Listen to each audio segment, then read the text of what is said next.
నేను నీకు ఎలా సహాయపడగలుగుతాను రాధిక? ఈసారి నా కొంపు ఎట్లా ముంచబోతున్నావు రాధిక, చెప్పు. రాధిక ఎవరు? నా పేరు రాధిక కాదు, నా పేరు లిల్లీ. నీ పేరు లిల్లీ ఏమో గాని నువ్వు మనిషివైతే 100% రాధికవి నువ్వు. ఒక రాధికా జాతికి సంబంధించిన ఆడపడుచువి నువ్వు. మీరందరూ కూడా ఒక రాధికా ఇన్స్టిట్యూట్ ఆఫ్ టెక్నాలజీలో స్టూడెంట్స్ మీరు. ఆ కాలేజీ ఉండదు, అది అదేంటో గుట్ట మీద ఉంటది. అది ఆ గుట్ట మీద లైన్గా రాధికాలందరూ నుంచి ఇట్లా బనాక్లాస్ తీసుకొని చూస్తుంటారు. టిల్లు లాంటి లప్పగా లేడున్నారు, ఓన్ చేద్దామని చెప్పి. చాలా పెద్ద కాలేజీ అంటే కదా మీరు. నేను పోయినసారి నేను మీ సూపర్ సీనియర్ ఒక ఆమెను కలిసిన రాధిక.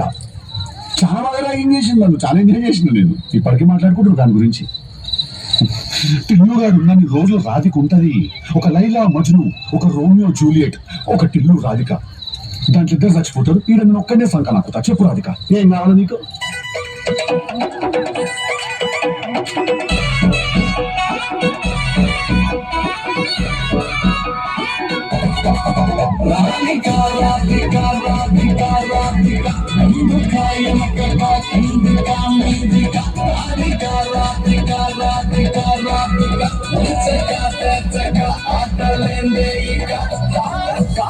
కళ్ళతోటి కట్ట వేసావే, నువ్వు సుంటిగా చూసి దిల్లు టైట్ చేసావే, మంచాలేవో ఎసి హాకే చేసావే, ఇల్కెట్టమంటూ మొత్తం కోకే చేసావే, చక్కర్లు కొడుతున్నా కుక్క పిల్లలాగా, నువ్వేసే బిస్కెట్లకు మరి కానే బాగా, చొక్కత్తు గుంజుతున్న సంటి పోరలాగా, నన్నేడి పిస్తున్నావే గిల్లా గిల్లా కొట్టుకోగా.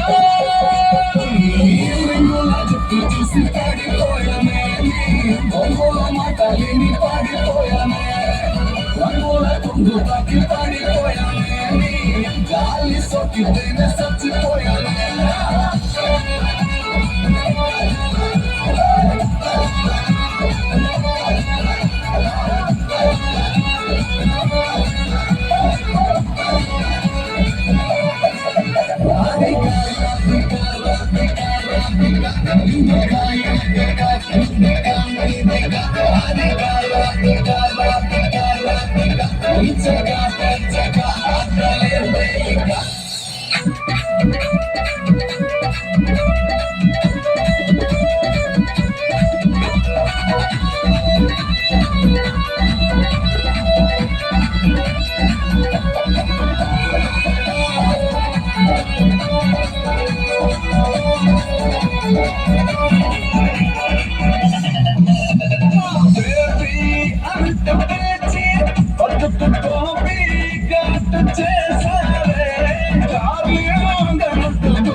పైకి లేపి మధ్యలో మాట కోసేసినావే, పల్లిక పక్కరాలు చేసి కోసమ్మ గుడి కాడ ఇడిసేసినావే, రంగుల జుట్టు చూసి పాడిపోయానే, రంగుల మాటలిని పాడిపోయానే, రంగుల కొంగు తాకి పాడిపోయానే, గాలి సోకి తిందగా